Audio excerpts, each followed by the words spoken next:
Isang balyena ang napadpad sa Coral Beach, Calamansig, Sultan Kudarat. Umani naman ang samot-saring reaksyon online ang naging pagtrato ng mga nakakita sa balyena. Ang News Now sa report. Ito ang ibinahaging video ni Hazy Masukat hinggil sa balyena na napadpad sa Coral Beach, Calamansig, Sultan Kudarat. Sa report, na-stranded ito alas 8:30 ng umaga ng Sabado, March 21 at makikitang hinang-hina ito.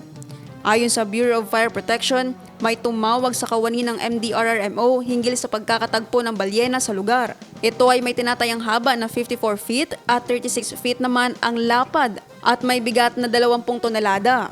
Umani naman ng samot-saring reaksyon ang naging pagtrato ng mga nakakita sa balyena.